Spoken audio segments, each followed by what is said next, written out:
First of all, thank you so much for joining us today on a Sunday after Women's Day. Thank you so much. Um, because digital is the future, or as we like to think of digital as the future, yet in some ways we are kind of stuck in the, I wouldn't like to say the present, I'd like to say the past, in some of the habits and questions we ask. So let me first of all start by asking Tamanna, who I see first in this line, that, you know, in the ad tech and media field, which are very creative led agencies, can you speak about the role of women in that field, in media, in tech, in advertising? Because it has always been a, a sort of an echo chamber for tech bros, essentially. First of all, thank you so much, E4M team, for organizing this, and special thanks to Palak and Ekta for Absolutely. inviting me here. So definitely, we have seen anyone and everyone talking today about the numbers around the C-level folks that we have in global leadership teams, right? It's hardly 14% if I see the global count. But if I have to come and tell you in India, it has dipped to 8%. And I'm not telling you that, hey, we should be thinking about the number, we should increase that and all. I'm going to tell you about the celebration of the women who have done incredible work in these 14%. How many of you, I'll ask you a question first. How many of you have seen that Dove's ad about real beauty? Can you just raise your hand? Still, the number is low, but I'll tell you, the ad is a gem piece altogether in advertising. The entire ad showcases that a woman can be beautiful in any shape, size, gender, or not gender actually, in color, all right? And that beauty is what that defines you. And it came into existence because of a group of women who saw that there's a huge gap between the entire advertising and the way things have been going on.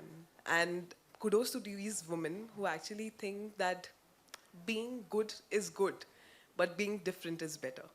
All right. And there are some incredible names in Indian industries as well, if I have to name, like Falguni Nair, the way she has bought and bridged the gap between e-commerce industries and beauty. It's incredible to see that these 8% women in C-suite can bring that kind of difference. And the least I expect from the women here today is that it's all about bringing that momentum in the room. It doesn't matter the number that we are in. It definitely matters the way you want to think and the way you want to lead the life. I'll end my point here with Sudha Murthy's quote. She says that fire cannot be extinguished with another fire. You need to have water to make a difference. So be that difference and be a water. Thank you. That was lovely.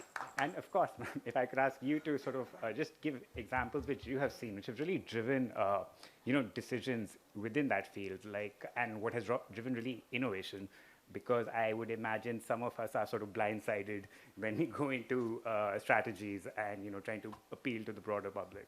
So I'll tell you something from my experience. I worked in the creative space for about 15, 16 years. And what I've understood is that when you have a woman on the decision-making table, the difference is that we understand, or the perspective is that how to transform a strategy into a more holistic, consumer-centered experience. So that's the change that you're bringing in the decision-making table. You're creating 70 to 80% of the purchasing decisions are being made by women. Advertising is targeting women. The future is being built, sold, and marketed to women. So on the decision-making table, if you don't really have women, I think you're losing out an opportunity to reach out to the audience that truly matters. So that's where I see the huge, I know that like a lot of women mentioned here, the needle is changing and this change is happening. So women are definitely entering the decision-making table. But if you don't have diversity on the table, I think it's not just a missed opportunity, it is basically a bad decision, bad business. Right. So which is why basically from my understanding, I say that it's very important to have women on the decision-making table. Right. And also, if Akshay, I could ask you to, because Miss Sethi is joining us from online. Hello, everybody. So, Good yes, afternoon. there we go. Thank you for having me on the panel E4M. It's great to be with these women leaders.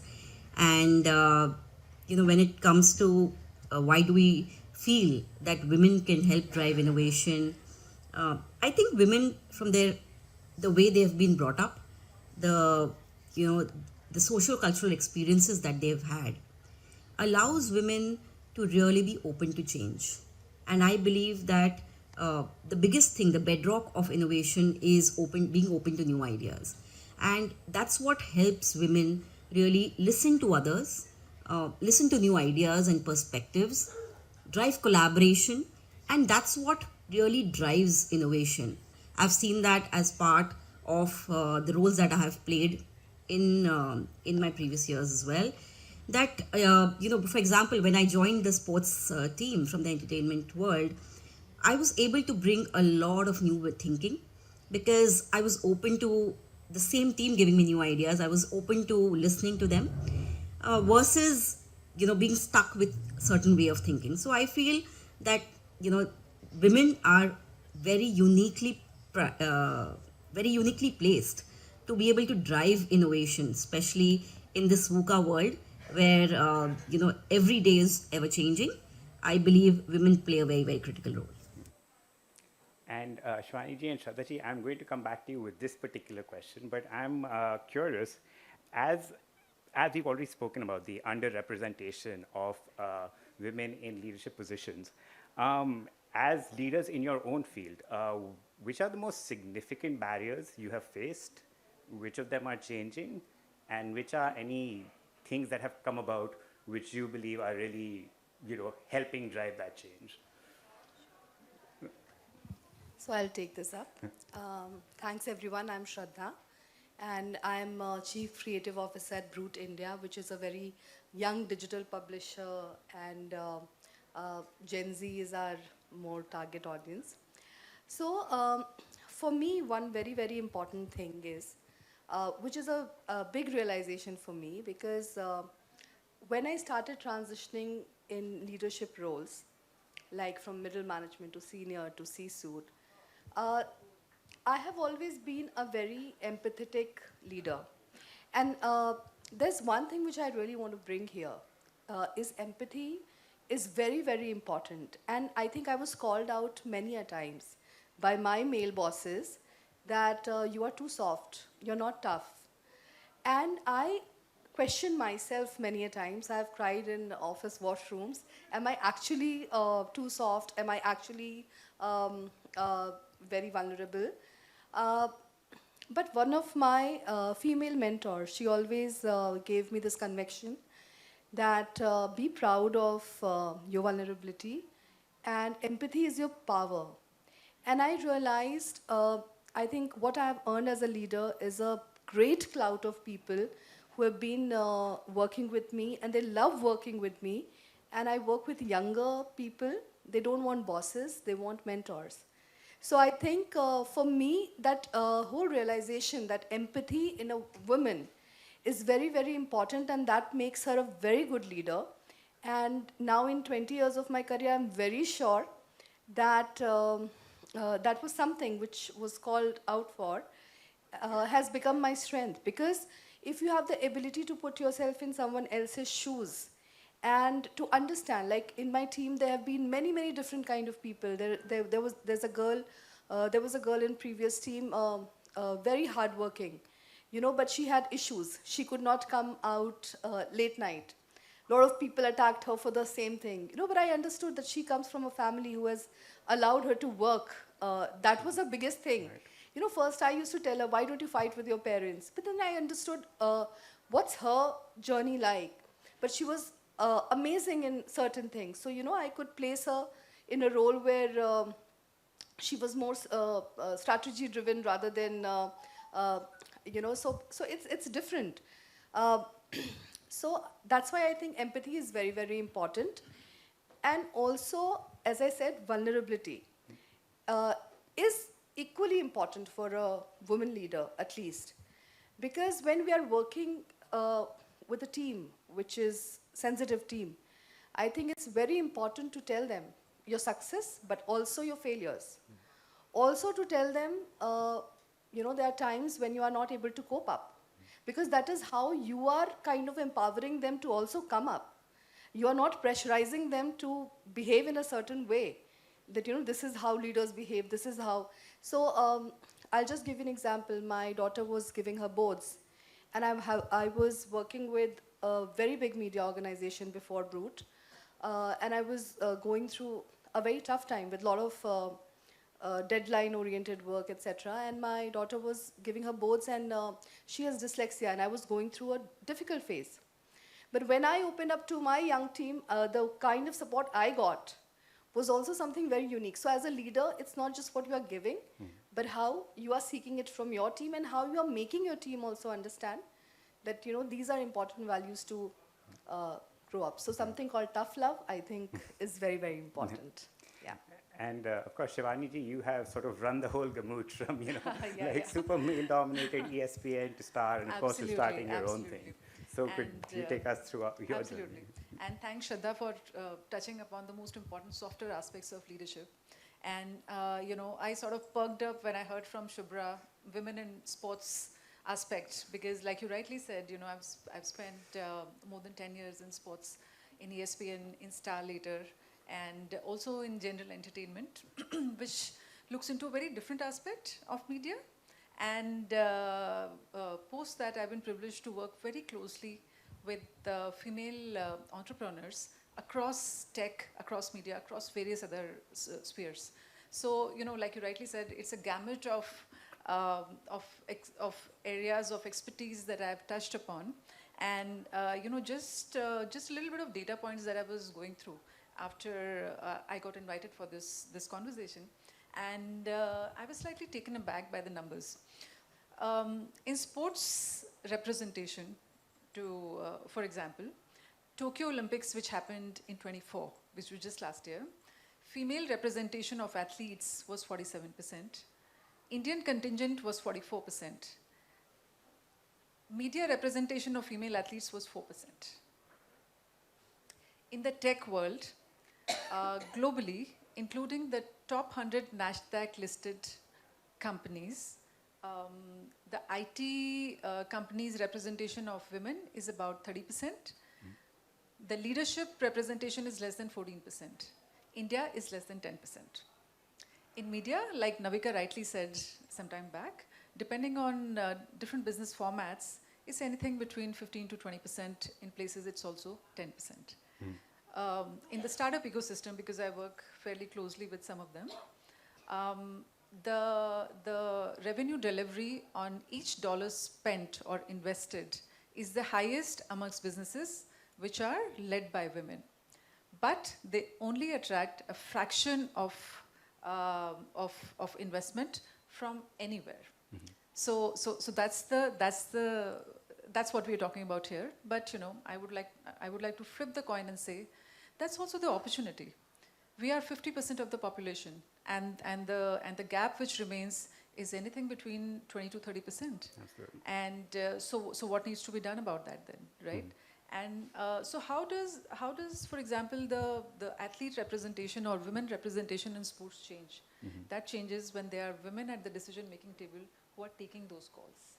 That changes when there are women at the table who are deciding who gets the next investment, and and so on so forth. So that's why having women at the table where these decisions are being made and are being evaluated and analyzed is for me the biggest barrier which needs to be broken. So it's not just about the representation of women in the workforce and them being able to have the spark and the gumption to come up and speak. I'm saying we are slightly beyond that now. It's the women on the other side of the table which need to really come into play. Right. So that really for me is the big change that we are now looking for. And I'm just going to ask you again, and then of course I'll switch back. But I'm curious because that gender diversification in leadership roles, Yes. What are the correlations to business performance, which you have seen, which are sort of apparent to anybody who actually looks for them. But like, if you had to throw out some examples or No, numbers. absolutely. So look at that. You know, in Star TV, for example, the moment you have higher women representation in terms of decisions, in terms of content, in terms of selling, in terms of the kind of brands you spoke about Dove, right? So Dove was a campaign which was completely led by women. And so that's how the brand started getting associated with the content which was being created, which was focused and thought and created by women for women. So these are some of the smaller things, right? This is pure dollar impact we are talking about here.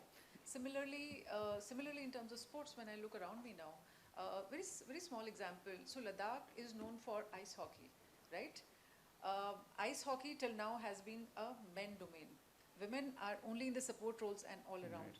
This is the first year we are seeing that there is a ice hockey team which is all women, which is going to be playing there in a couple of months now, right? So, and that's what attracts business. That's what attracts media representation. That's what attracts brands, and that's what completes the entire cycle. So all of this, so unless there is somebody who's sitting and saying that, hey, this is the sport I'm going to pick up, and this is the sport which we are going to be broadcasting, for example, or as a brand, this is the sport that I'm going to be backing, and who's going to be taking these calls? There is a very strong possibility that there is a woman who's not just aware but also excited and passionate about this piece, that she would want to bring this into the fold. So which is where women representation comes into play. Talking about the female startups. So similarly, unless and until there is a fund who's saying that, hey, I'm very clear that these are the kind of businesses that I'm looking for. And of course, all of these decisions have to be data driven. These are not emotional decisions, because we are talking about business here. Absolutely data driven, where the expertise has been proven, just like a man would be performing at the same stage. As a person, honestly, I'm somebody who believes very strongly that talent is completely gender agnostic. Talent is what creates credibility, and credibility has to be driven only on the basis of what you bring to the table. And it's not really gender specific for me. But so given all of that, if all of that is at par, and there are also women who are on the other side of the table, being more empathetic and being more aware of the challenges that a woman has probably faced to come up until this point. And this is a known fact, that a woman faces 4 times more challenges to bring in the same level of work and to reach the same baseline compared to a man. Right. So if that kind of sensitivity can be brought in, then we can see a huge change happening here. Yeah. And Manaji, can I ask something about the role? Because like you said, there's this perception which is sort of really impacting everything, which I'm hardly the right person to tell you guys about. But could you talk about the role of mentorships and allyships in this role of sort of getting equal representation, getting like equal inputs from, regardless of your gender?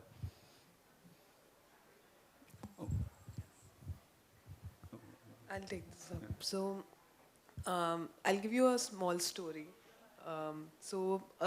A year back, I started my own marketing podcast called Brand Talkies. And the whole idea of starting that was while I was hiring for my team back in Whatfix. One of the major challenge was people had no idea what marketing was, even though they had no idea what the basic terminology stands for, because the assumptions and the way people have been taught is very different from what industrial experience is all about. And during one of the first episodes, I got Chayan Verma, who's basically a marketing head of Sabhyata India. I hope a lot of you have already seen all these kurtis and all that are being created by them, and it's a wonderful women and men clothing as well now. Have you seen their ads redefining celebrations? Every now and then they usually come up with a Diwali campaign or a festive campaign where they actually acknowledge the fact that there's a woman leader or a woman who's struggling with XYZ challenges, and this is what they can resolve. And one of the things I told him then and there during that recording itself was that something that I personally resonate with your brand is that you actually understand what we all go through. A woman who's being hired and being asked these questions like, hey, when did you get married? Are you planning to have any kids or something of that sort? What does your husband do? And all these questions are so common that every now and then we are being asked these questions. Now, coming to the question you said from mentorship point of view. So after that particular episode, and I have been doing this for a while now, I've mentored almost 200 plus students across the globe, where there's nothing in terms of monetary benefits that I look for. It's all core mentorship guidance, because at times I've seen that as kids, even when I started off my career, I had no idea what I want to do in my life. There were three things I was good at, and I was like, bloody hell, I'll do whatever I can to be the kind of woman I want to be.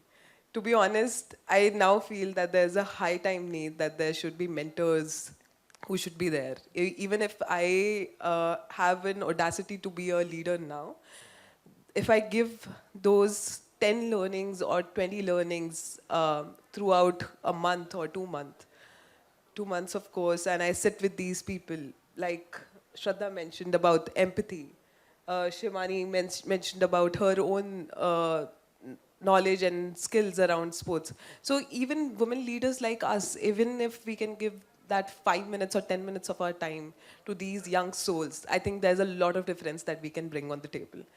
Right now, it's not about the position on, it's not about that we, as women leaders, we need to have that place on the table. It's about bringing that kind of uh, awareness, bringing that kind of knowledge, and bringing that kind of power to the table so that even the ones who are next to us are empowered enough to be at the position that we are today. Is that, Just to add to what you just said, and that's where She Founders platform came into play. That's precisely what we do. The platform aims to provide mentorship from the female leaders who are already in the place and position, and they have the background and experience to be able to handhold and help the younger, just sprouting female entrepreneurs from sometimes from B, C, and D cities as well, who have a lot of spark, great ideas, but they don't have the know-how or, of course, the experience of going through the whole journey, like some of the leaders have, and it aims to match them, and that's precisely because that was the need gap.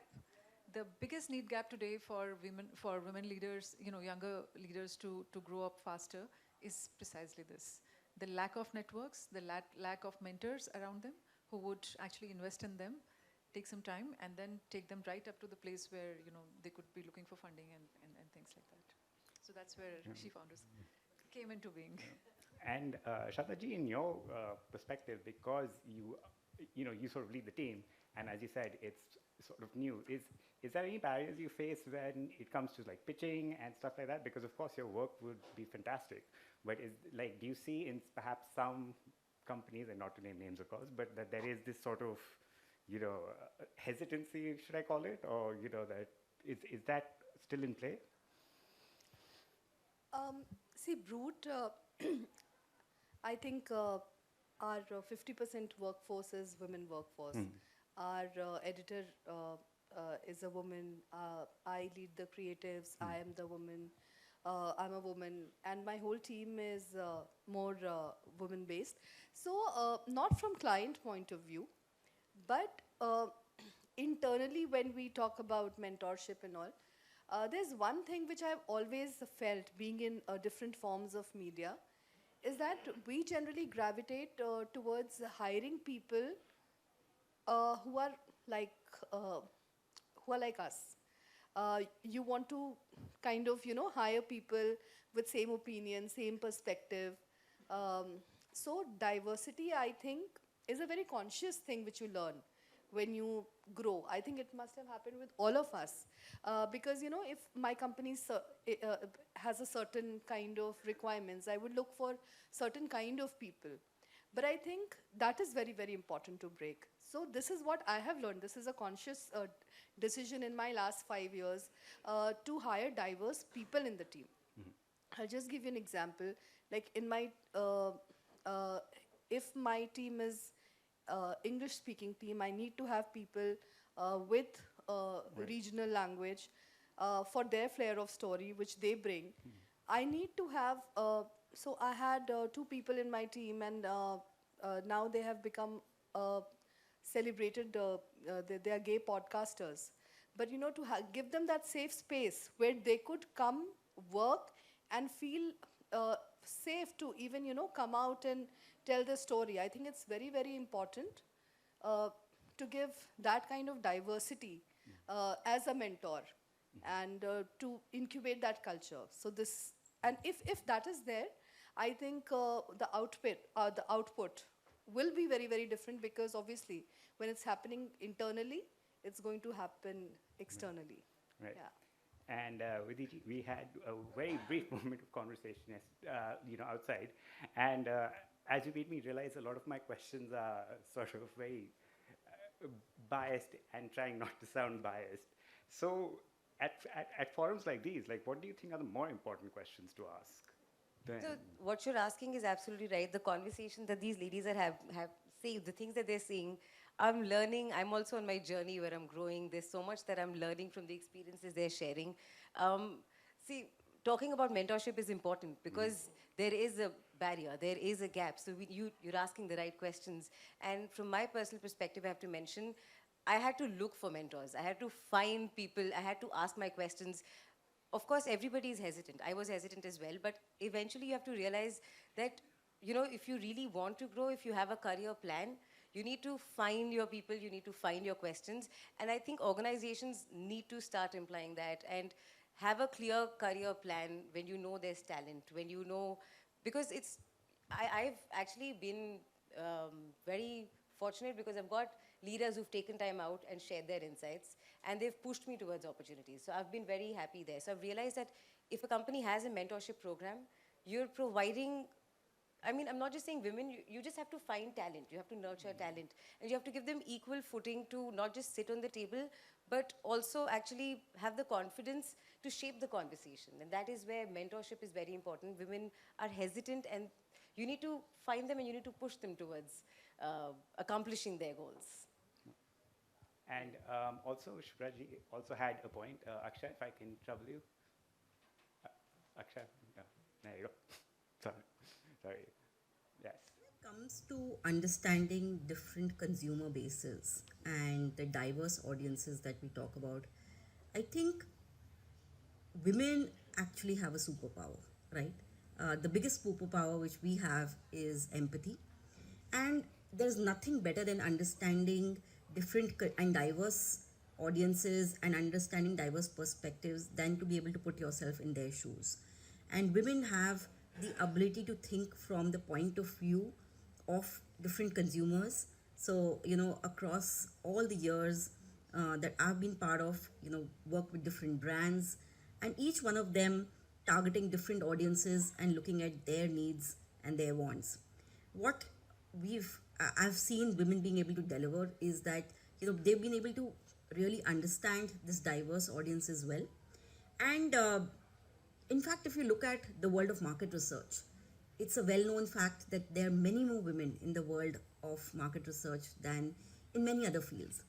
And that really comes from their unique perspective to hearing each other and being able to empathize with the diverse audience. So I just feel that women actually make for great consumer behavior specialists, and they really help understand the various consumers very, very well. Lovely. And just to build off, my last question to Vidiji. So next year, when you guys are obviously all coming, and it shall not be on a Sunday for sure, what are the questions you would like to be asked on forums like these? Could I get a question each from you? I think the question should not be why do we need women in leadership. I don't think we should be asking that question at all in 2026. I think that's clear. Women in leadership is not just a trend, it is the future because it just makes sense. It makes business sense, human sense, it makes creative sense. So I don't think we should be asking that question. But I think the question that mentorship is something that I think is something that really needs to be worked on at an individual level, external level, and even at organizational level. So maybe next year I would wanna answer that question if that has changed in my organization and in other organizations, if we've seen a change in mentorship. Right. Okay. Honestly, to me, the success would be, and it's a little controversial, when we stop having Women's Day events. And we have no need of doing that. And what we are celebrating instead is how do we do whatever we are doing better? Right. Better, sharper, and more efficient. That will be the success for me. I think, like what Vidhi said, not why, but how. Like how transformations have happened. Like what the journey has been from this year to next year. What all could we, apply in our organizations and how. I think the era of how, like how transformations happen. I think that is something we should talk about next year. Yeah. I'll conclude with this actually, rather than just asking another question, because all these ladies have covered all the pointers, to be honest. One thing that I feel that as a woman, we are more right brain focused, right? We are creative, we are empathy driven, we are powerful at whatever we do. And the best thing that we can do for the next year is actually having an open-ended conversation around how we are good with the left brain as well, where numbers, where facts, where logical figures, everything comes into existence and we make it a powerhouse rather than just focusing on one end. Fantastic. And starting with the open-endedness now, I'm going to open this. Oh, there we go, right there. Yeah. So if the audience has questions, that's all I was going to ask.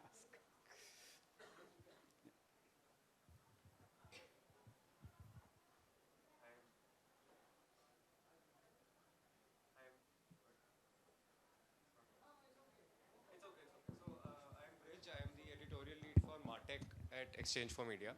My question is, while I was working in renewable energy industry, we came across reports that, we are still, in terms of wage gap, women are still behind from men by about 110 years. So I think while the conversations can be about how, they still need to be about the why because, I want to ask a perspective here because we are 110 years behind. So when don't we need to still have the why conversation so that more and more women can be sensitized and motivated to take up those decisions as to then again mentorship maybe comes later or they go together? See, I think what Shivani said, talent is gender agnostic, I feel.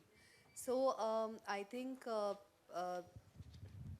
whatever you get or whatever you draw is something which is based on your talent. And I understand it's easy for us to say, but down the line you see the difference. And there are common stuff which I think all of us we have gone through. Like, people asking, why do you need a salary raise? You have a husband. So these are common stuff which, we have gone through. Even right now, a month back, we had applied for a loan and my husband applied and his salary is lesser than me. He gave my name also. But the banker confirmed at least I think 10 times and they did a check that how can a wife earn more. So this is the truth. I mean, this is what we go through. So I think, it is actually gender agnostic and you get paid for your skills. So it's important for every woman to upskill themselves. And things are changing and I'm sure it's going to change. Yes, yes. I think to my mind, a lot of this is about gender conditioning as well. And gender conditioning, not just on the, at the end of men, who are perceived to be the decision makers and in leadership positions. You know, when we say, who's leading this team? It's typically, what comes to your mind, it's a he, right? So it's the gender conditioning, which is not only at the end of men, but also at the end of women. We have to believe that, we believe that we deserve equal opportunities, we deserve equal pay. We have to be confident and be able to ask for it. Unless you ask for it, nobody is giving it to you. Nobody is doling out any handouts here, right? And for doing that, you have to also be at the same place as the man next to you. You have to be equally data-driven in your decisions. You have to be equally capable. You have to have similar decision-making capabilities as well. You have to work on your craft. You have to be the best at what you do. So with all of that, all of that requires a lot of hard work and a lot of various skill sets that you need to garner on your way up. So if a man next to you has all of that, better than you, then he should get better paid. But if you are at the same place or better, then you should have the gumption to stand up and ask for it as well.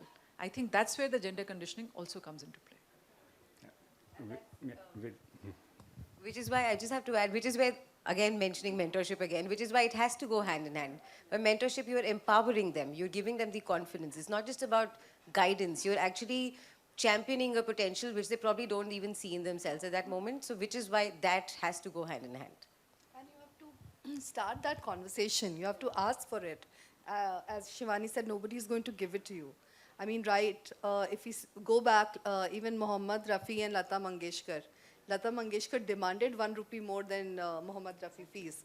Yes, so, I mean, yes, that's the belief, that's the conviction. So every generation, I think, in every field, women will have to go and ask for it. Yeah. What an example, Shraddha, to be honest.